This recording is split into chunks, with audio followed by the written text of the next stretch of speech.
नमो नमः।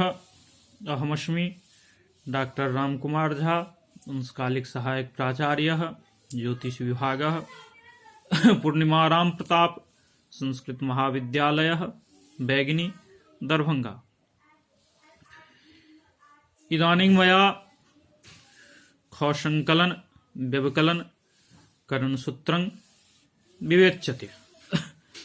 खयोगे वियोगे धनन्नं तथैव च्युतं शून्यतस्तद्विपर्यासमेति। अर्थात खस्य शून्यस्य योग इति खयोगः, तस्मिन् खयोगे अर्थात अव्यक्तांकस्य रूपस्य कस्य अपि अंकस्य वा शून्येन सह योगे वियोगे वा क्रियमाणे धनमृणं तथैव भवति। अनेन इदम् आयाति यत् खेन योगः तथा खाद वियोग इति स्थितिद्वयम्। स्थितिद्वये हि रूपादिकं युतं रूपादौ च शून्यं युतं विहीनं वा धनमृणं तथैव भवति। परं खाद वियोगे विशेषो भवति केवल तत् धनं ऋणं वा रूपादिकं शून्यतः च्युतं शोधितं सत् विपर्यासं वैपरीत्यम् एति प्राप्नोति। अर्थात धनमानं शून्यतः च्युतं ऋणं जायते, ऋणं च शून्यतः च्युतं धनं भवति इत्याशयः आचार्यवर्यस्य। अर्थात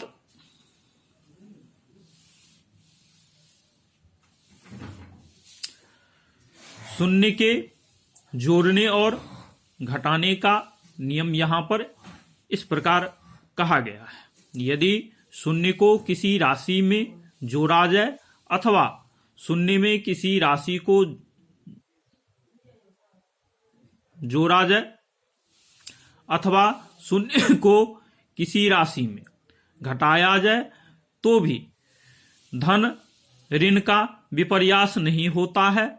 अर्थात यानी धन ऋणमान नहीं बदलते, परंतु शून्य में से किसी राशि को घटा दिया जाए तो वह धन होवे तो ऋण और ऋण होवे तो धन हो जाता है।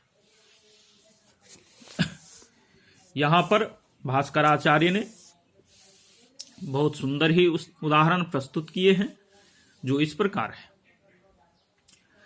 रूपत्रयं सं क्षयगं च खं च किं खात् खयुक्तं वदखाच्युतं च।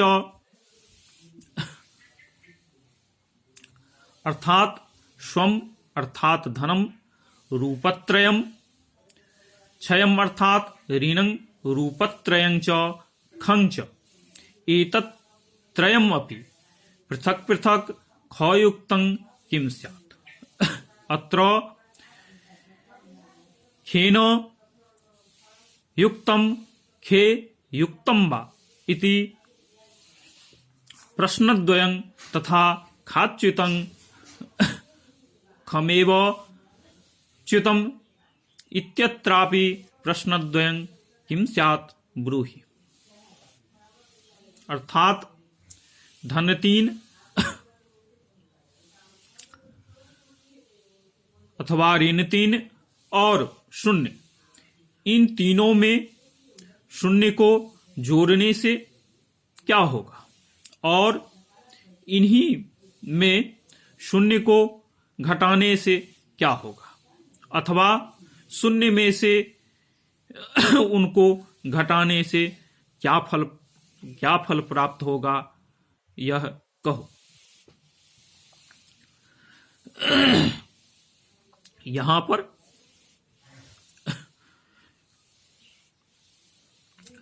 धन रूप 3 अथवा ऋण रूप 3 व शून्य, इन सबों में शून्य को जोड़ने पर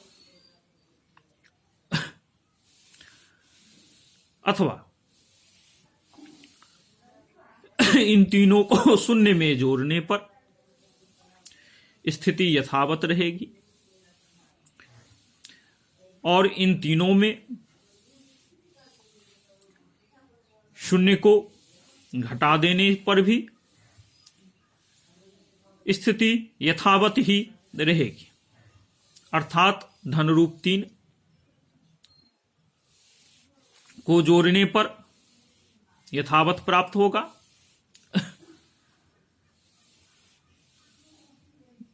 ऋण रूप 3 को भी शून्य में जोड़ने पर ऋण रूप 3 ही प्राप्त होगा, और शून्य में शून्य को जोड़ने पर भी शून्य ही प्राप्त होगा। फिर इन तीनों में शून्य को घटा देते हैं तो फिर भी वही स्थिति यथावत रहेगी।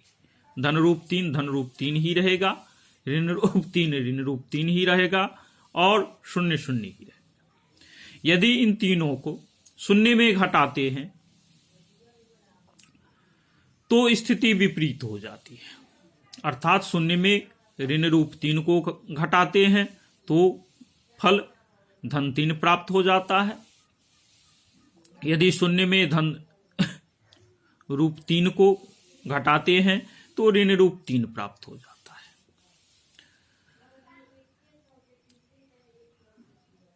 इत्यलमिति शम।